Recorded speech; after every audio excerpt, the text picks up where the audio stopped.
Di sini, gue akan ajarin kalian semua gimana caranya kalian bisa investasi kripto dari nol sampai bisa dengan satu video ini aja.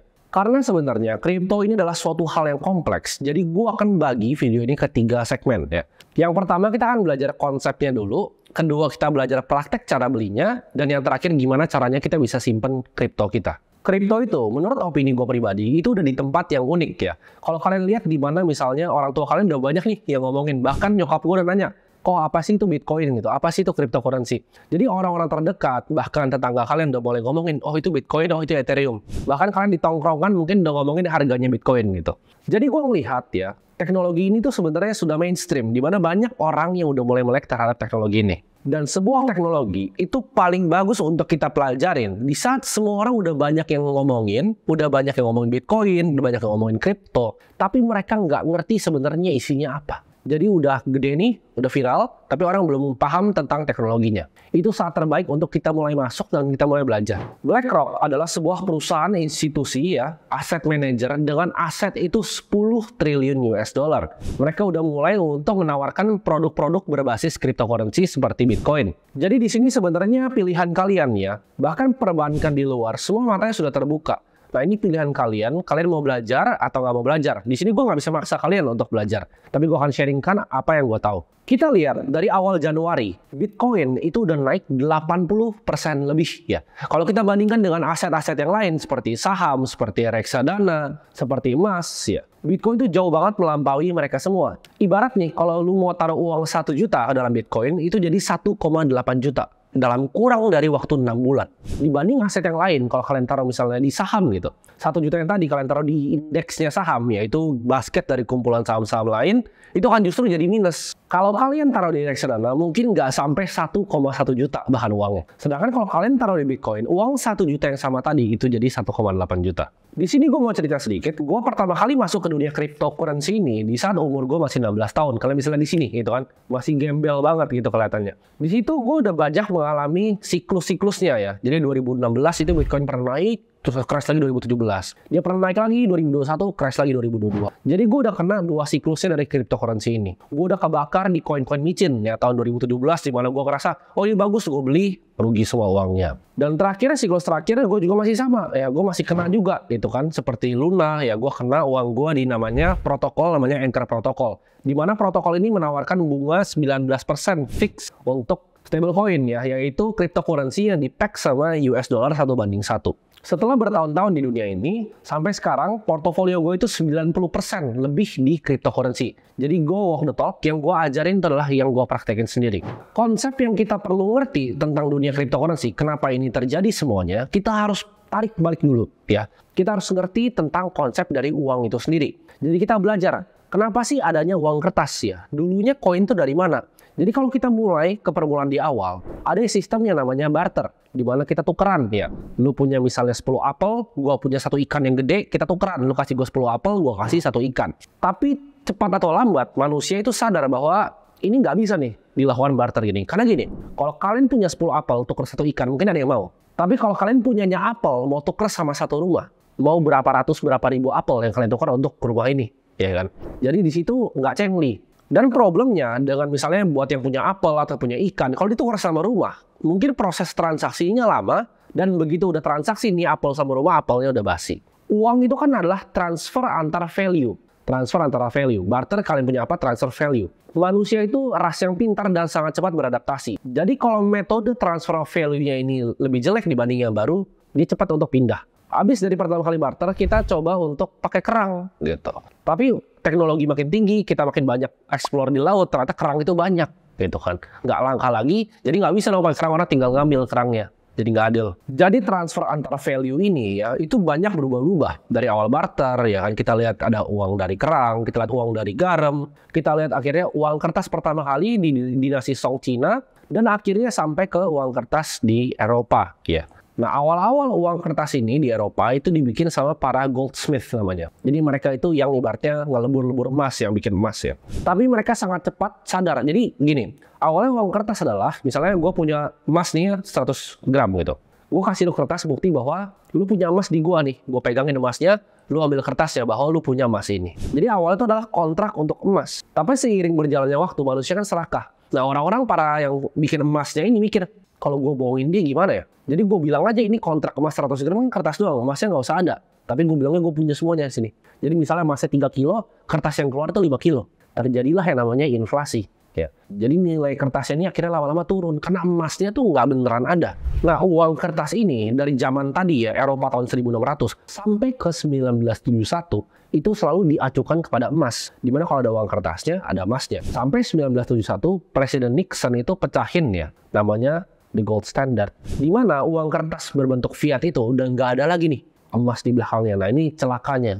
Jadi kalau kalian tanya sekarang, uang kertas itu basisnya apa? Jawabannya basisnya kepercayaan kita terhadap pemerintahan. Basisnya cuma satu, yaitu percaya bahwa ini adalah uang. Ini bisa transfer of value. Itulah kenapa kalau kita lihat ya, kalau zaman dulu yaitu bakso tuh bisa 200 perak gitu. Kenapa bahkan barang-barang yang kita konsumsi ya seperti rumah, jasa yang kita konsumsi seperti pendidikan itu naiknya drastis, bisa 10-15% per tahunnya. Harga cabainya kita lihat naik terus ya. Itu yang kita bisa lihat sehari-hari di pasar. Nah, itu kenapa? Ya, jawabannya adalah karena kertas tadi dicetak oleh bank sentral kita terus-terusan tanpa basis apapun. Masalah ini sebenarnya datang dari satu hal, yaitu sentralisasi. Nah, apa itu sebenarnya sentralisasi? Itu di mana ada suatu kelompok orang yang mikir nih, oh, kita mau cetak berapa uangnya? Kita mau cetak kapan uangnya?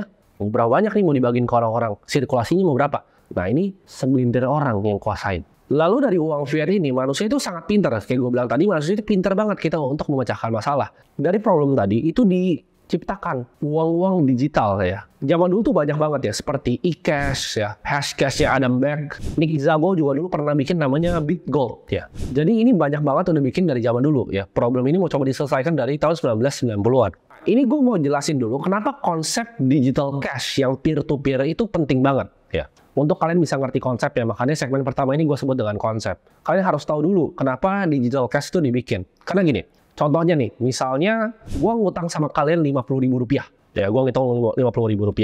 Lu kasih Rp50.000-nya dalam bentuk cash. Lalu besok nih gue bilang, ya udah akhirnya gue balikin nih ke lu. Kita udah beres gitu. Jadi begitu lu kasih Rp50.000 ke gue, itu kan lu ngutangin gue. Gue balikin Rp50.000, itu udah beres cash ya. Jadi itu peer-to-peer transaksinya antara lu dan gua aja. Di situ nggak ada bank tuh di tengahnya. Jadi cuman gua balikin uang cashnya. Itu hal yang kita bisa lakukan karena kita bisa ketemu. Misalnya nih, lu lagi di Bandung, gua di Jakarta. Gimana pertanyaannya? Nggak bisa kan? Nah, digital cash itu hadir karena masalah itu. Kalau zaman sekarang solusinya kan mungkin mikir ya kan tinggal transfer di bank, ya kan?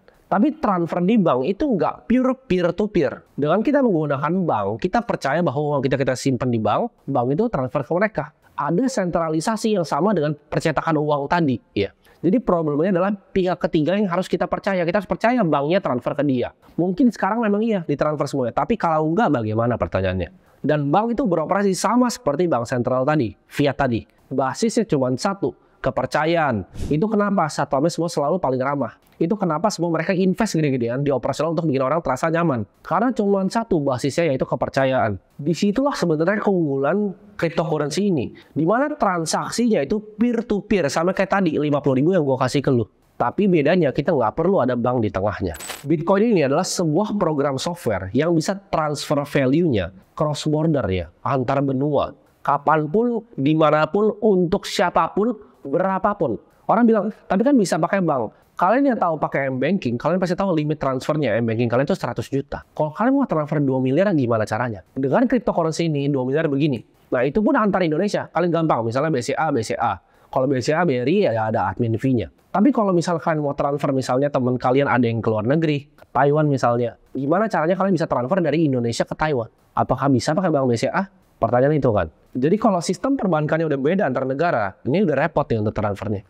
Dengan cryptocurrency kita nggak perlu hal itu, nggak perlu pusing. Mau di Afrika kayak ya, mau di Kanada kayak, mau di Swiss, kita bisa transfer 1 detik kayak ini sampai uangnya. Jadi kan bank itu sebenarnya udah punya sistem digital cash ini, tapi problemnya apa sama perbankan? Problemnya cuma satu, itu sentralisasi. Jadi cuma ada satu tempat di mana mereka store semua servernya, atau mungkin beberapa tempat ya. Tapi kalian pernah lihat nggak? Kalau satu bank kena hack, kalian nggak bisa akses mobile bankingnya. Dan uangnya itu nggak tahu di mana. Bisa jadi bank yang dihack itu, uangnya ada yang beneran diambil sama hacker keluar, ya, dan digitnya diambil keluar, lalu mereka tambal balik. Kita nggak pernah tahu apa yang sebenarnya terjadi ketika suatu bank dihack. Buat kalian yang nggak mungkin dihack, udah banyak yang terjadi. Ya, kalian lihat kasus bank terakhir yang dihack. itu kalian nggak bisa buka aplikasinya, mau transfer nggak bisa. Karena kalian percaya kepada satu sistem sentralisasi. Network Bitcoin ini diciptakan oleh individu yang namanya kita nggak pernah tahu, yang nama samarannya adalah Satoshi Nakamoto. Identitasnya pun nggak pernah bisa ditemuin. Dia mengeluarkan suatu paper yang namanya Bitcoin White Paper tahun 2008 untuk menjelaskan secara detail gimana cara kerjanya Bitcoin. Nah, di sini gue tuh nggak akan bedah semuanya ya white papernya, karena itu butuh mungkin ya ekstra 2 jam lagi nih kita di sini untuk bedah white papernya. Tapi kalian bisa lihat abstraknya di sini. Purely peer-to-peer version of electronic cash would allow online payments to be sent by one party to another without a financial institution. Artinya apa? Sebuah transaksi peer-to-peer, ya kayak tadi uang, yang nggak perlu percaya kepada finansial institusi apapun. Bahkan nggak lewat bank apapun, nggak lewat sentralisasi apapun. Problem besar yang diselesaikan oleh white paper ini adalah transfer of value tadi. Tapi ini dulu masalah yang orang bilangnya mustahil ya. Nggak mungkin bisa ada transaksi seperti itu. Karena kenapa? Kalau misalnya digital cash nih, orangnya semua harus jujur dong. Berarti dia punya uang berapa, dia keluarinnya berapa, spendingnya berapa, harus jujur. Kalau ada sistem sentralisasi, ada bank ini yang keep ibaratnya tally ya, antara spendingnya berapa, account-nya berapa. Misalnya kita punya account 10 juta. Kalau kita transfer 7 juta, bank catat kita tinggal sisa 3 juta. Nah problemnya kalau nggak ada banknya, gimana caranya kita tahu 10 juta, dia spending 7, nih ini tetap 3. Kenapa nggak dia ganti aja ya kan? Dia ganti, dia hack, dia ganti jadi 10 lagi. Nah itu nggak pernah bisa diselesaikan sama siapapun sampai 2008 Satoshi ketemu jawabannya. Makanya itu adalah orang bilang gimana caranya. Jadi cara ngilangin masalah dalam accounting namanya double entry. Dimana tadi uangnya udah keluar tapi bisa dihack terus ada lagi. Nah dia ketemu nih solusinya, makanya menurut gua teknologi Bitcoin itu sangat revolusioner. Dia bikin suatu konsep ya, daripada semuanya disimpan di satu bank ini di tengah, dihack habis, dia mikir gimana caranya sistem ledger di dalam bank ini disebar ke semua komputer di dunia. Jadi namanya nodes Bitcoin ya. Jadi nodes Bitcoin itu adalah yang running semua ledgernya. Jadi gue tuh bisa running ya, dan gue running juga nodes Bitcoin. Ada banyak orang, ada puluhan ribu bahkan ratusan ribu yang running ini. Node itu sebenarnya cuma komputer biasa yang kalian bisa download Bitcoin software-nya, lalu dia running buat kalian bisa verifikasi semua transaksi on-chain-nya. Jadi ledgernya itu nggak di satu tempat, kayak misalnya Bank BCA gitu. Bank BCA mungkin ya dia ada beberapa server, tapi dia doang yang punya ledgernya. Sedangkan Bitcoin ini, node-nya tersebar di komputer-komputer orang rumahan. Jadi nggak akan bisa mati networknya. Kayak gue bilang tadi, problemnya dengan tempatnya satu, di-hack itu langsung bubar ledgernya. Jadi kalian gambaran simpelnya seperti ini. Komputer tinggal download software Bitcoin itu jadi running node di situ. Jadi ada banyak nih running node-nya ini. Nah ini semua validator Bitcoin ini dikumpulin jadi satu blok ya. Nah baru blok ini tiap 10 menit ya dia bikin sebuah rantai ke blok yang baru lagi. Jadi ini dikumpulin, dipooling semua jadi suatu blok. Udah jadi bloknya setiap 10 menit dia bikin rantai ke blok yang lain. 10 menit lagi dia bikin rantai ke blok yang lain lagi. Dan ini udah dibuat dalam softwarenya. Jadi ini udah preprogram semuanya. Dari genesis blok atau blok yang pertama sampai blok yang sekarang nih. Jadi tiap kali kalian transaksi Bitcoin, semuanya itu dicatat ya di distributed ledger tadi, dijadiin satu validator jadi blok ya. Ini namanya blockchain. Nah, banyak banget orang-orang di YouTube yang ngomongin tentang blockchain, tapi mereka nggak ngerti konsep aslinya seperti apa. Nah, setiap blok tadi, kan gue bilang tadi setiap 10 menit ada blok baru. Setiap bikin blok ya, dalam rantai ini ada namanya hashing. Jadi dari blok 1 ke blok 2 itu ada hashnya. Blok 2, blok 3, blok 4, blok 5. Contohnya gini, misalnya ada 10 ya, transaksi ada banyak, lalu ada 10 blok 1 sampai 10. Untuk kalian bisa ganti distributed ledger yang pertama ya, transaksi yang pertama, lu harus ganti yang 2, 3, 4, 5, 6, 7, 8, 9, 10. Dengan hashing tadi ya, gue nggak bahas hashing di sini karena terlalu kompleks dan makan waktu yang panjang. Tapi kalian ngerti maksudnya. Dan nggak mungkin dong Bitcoin bloknya cuma 10 biji. Ya kalian bayangin blok Bitcoin itu sekarang udah berapa banyak. Dan itu terhubung semua rantainya sampai yang ke pertama. Jadi kalau kalian mau hack satu di tengah, nomor misalnya kalian mau hack nih blok nomor 120.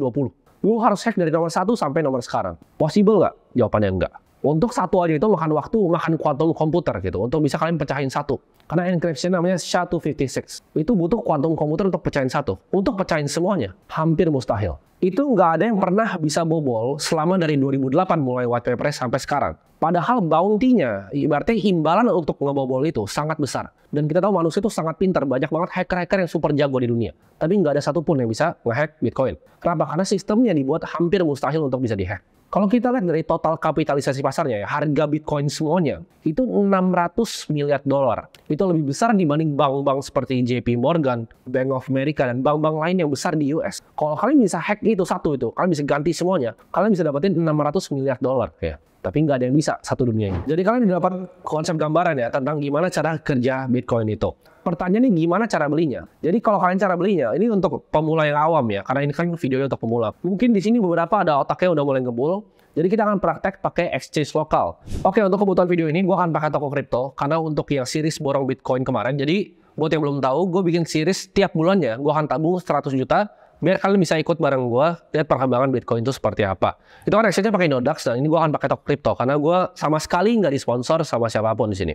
Jadi gimana caranya kita bisa beli sebuah koin lewat centralized exchange? Pertama kita harus daftar dulu. Ya, mungkin gue nggak akan tunjukin di sini cara daftarnya, karena akun gue yang di sini kebetulan udah daftar ya. Jadi kalian daftar dulu di sini, kalian sign up, itu kalian bisa lihat di bawah ya, cek di bawah link ya. Begitu kalian udah sign up, kalian harus melakukan yang namanya KYC, karena itu regulasi dari Indonesia. Jadi kalian harus foto KTP segala macam untuk bisa akses ini. Begitu proses KYC-nya udah selesai, atau prosesnya foto-fotonya, antar buka suruh begini-begini gitu udah selesai, kalian baru masuk ke aplikasinya. Nah di aplikasinya kalian tinggal kalau mau deposit ya, kalian deposit biasa aja. Kenapa gue pakai exchange lokal? Karena lebih gampang. Kalau exchange luar kalian mesti pakai peer to peer ya, tapi itu juga gampang sih sebenarnya. Tapi untuk video ini gue akan coba pakai exchange lokal. Nah di sini kalian cuma perlu deposit ya kan, kalian deposit. Kalau di sini ada BIDR ya, kalian pencet BIDR dan tinggal transfer ke banknya aja. Jadi kalian tinggal ikutin prosesnya, lalu akan masuk. Jadi di sini gue akan langsung contohin aja gimana cara kalian belinya. Jadi ini kan ada menunya nih, kalian pencet yang di tengah ya, yang trade ini. Lalu di sini itu ada, kalian mungkin untuk yang awam masih bingung ya ini seperti apa. Jadi BIDR itu adalah pairnya. Jadi BTC dibagi BIDR. Nah BIDR itu adalah stable coin-nya rupiah gitu. Jadi itu bukan rupiah asli, tapi itu adalah stable coin-nya rupiah. Dan begitu kalian pencet, kalian bisa ganti nih di sini pairnya, mau BNB, Bitcoin, Ethereum, dan lain-lain. Tapi untuk video ini gue akan tunjukin gimana caranya kita bisa beli Bitcoin pertama kali. Nah, di sini gue saranin kalian, ini kan ada dua, mungkin kalian banyak yang bingung ya. Ini ada harga, ada quantity. Jadi harga itu adalah harga Bitcoin dalam rupiah. Ya, jadi ini antriannya tuh 457, 225 juta sekian, dia berganti-ganti terus gitu kan. Kalian mungkin bingung, tapi nggak punya uang segitu banyak. Nggak masalah ya. Karena Bitcoin itu didesain sama Satoshi untuk dipecah 100 juta unit. Jadi ada 1 Satoshi, ada 100 Satoshi, bisa dipecah unitnya.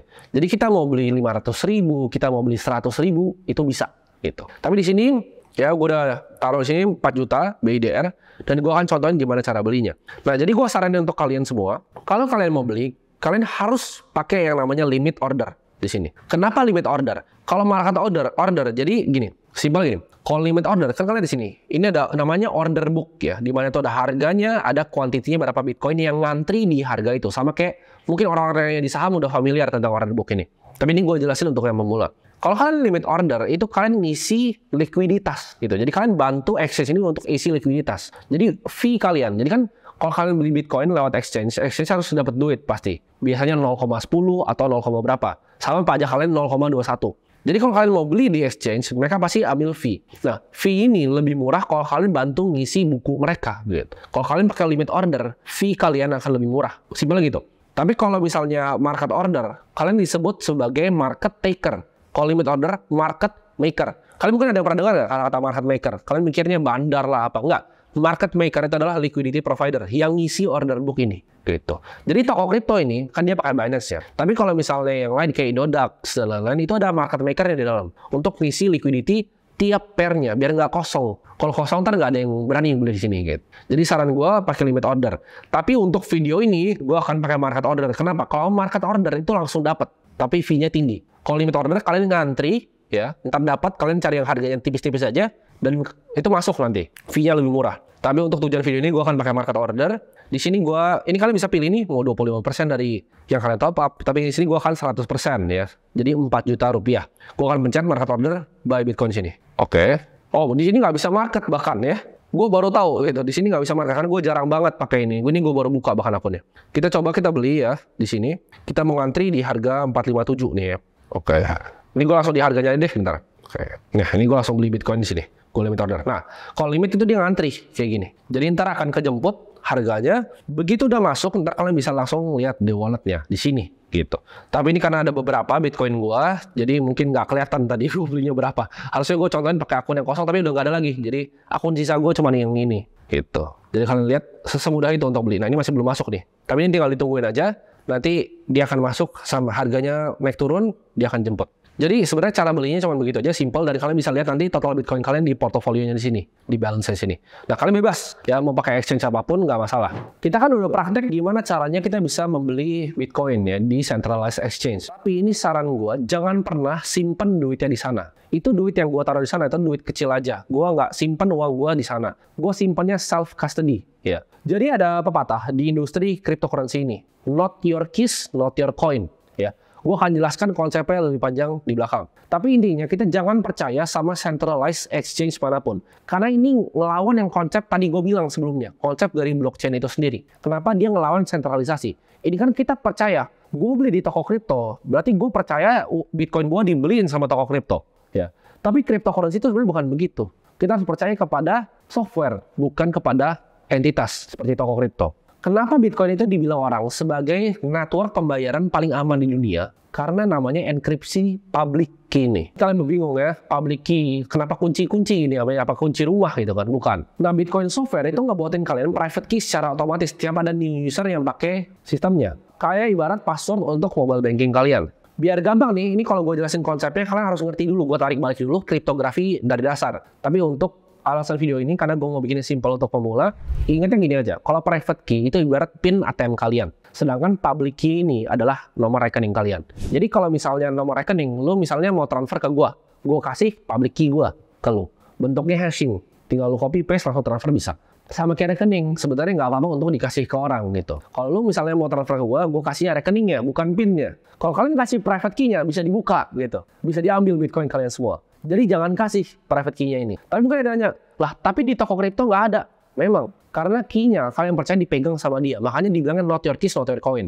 Kenapa gue bilang begini? Karena kejadian exchange itu hancur itu banyak banget. Kalian bisa googling Mt. Gox ya. Kalian googling lagi Quadriga CX. Kalian google yang terakhir yang bikin rusuh satu dunia yaitu FTX. Jadi kita nggak bisa percaya siapapun di dunia blockchain ini. Kita verifikasi bukan percaya. Karena kalau percaya sama aja balik lagi kayak sistem tadi. Kita percaya sama bank. Ya taruh di bank aja uangnya gitu. Tapi dengan kripto ini kita belajar self custody. Kita jadi bank kita sendiri. Dengan simpan Bitcoin kita langsung direct di blockchain-nya. Nah pertanyaannya gimana caranya? Nah ada dua caranya. Buat kalian yang nggak punya budget, kalian bisa pakai namanya Hot Wallet. Yaitu gratis. Kalian cari aja di App Store misalnya contohnya ya. Trust Wallet, Blue Wallet ya atau Zengo gitu. Kalian bisa pakai wallet-wallet itu. Tapi itu terkoneksi di internet dan menurut gue masih bahaya. Paling aman kita melakukan yang namanya cold storage atau penyimpanan dingin. Maksudnya apa? Kalian pakai device ini ya, ini beli gitu. Ini gue nggak disponsor sama siapa. Pokoknya kripto gue nggak ada sponsor di sini. Ini gue pakai Trezor ya. Jadi gue pakai 3 cold card, Trezor sama Ledger. Jadi kalian simpannya di sini. Nah kalian bingung, apakah Bitcoinnya di sini? Kalau ini hancur gimana? Gak masalah kalau ini hancur. Ini cuma device untuk konekin kita ke blockchain-nya, ini gitu. Jadi untuk buka device ini, nanti kalian akan namanya ada seed phrase. Ya. Sama, kalau kalian coba nih, Hot Wallet gitu, misal kalian download Trust Wallet, nanti kalian disuruh tulis di kertas ya, 12-24 kata.